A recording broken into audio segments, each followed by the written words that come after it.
عارف لما قلب المريض يقف ونضطر نعمل له إنعاش؟ ده بالظبط اللي بيحصل للشركات وقت الأزمات. في المستشفى لحظة توقف القلب من أصعب اللحظات، كل ثانية بتفرق، كل قرار ممكن ينقذ حياة أو يخسرها، وكنت لازم أفضل هادي رغم الضغط. وده اللي بيحصل للشركات وقت الأزمات. الأزمة المالية، انهيار السوق، خسارة كبيرة، ده توقف القلب بالنسبة لأي شركة. في اللحظة دي بنتصرف بطريقتين. الأولى الذعر، يبيعوا كل حاجة، يفصلوا موظفين بعشوائية، الشركة بتموت فعلا. التانية CPR منظم، يقفوا يقيموا ياخدوا قرارات مدروسة لكن سريعة، الشركة بترجع تتنفس تاني.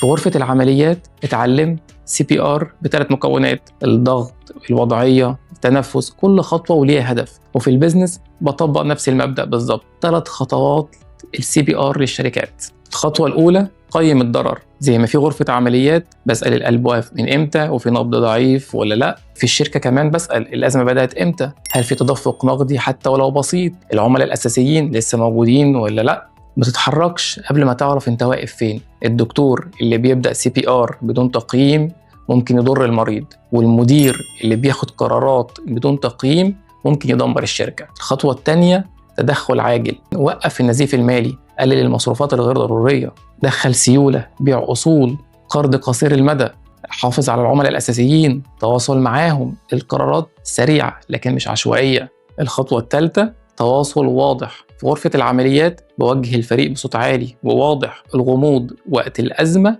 كارثة، وفي الشركة لازم تتواصل بوضوح مع الموظفين.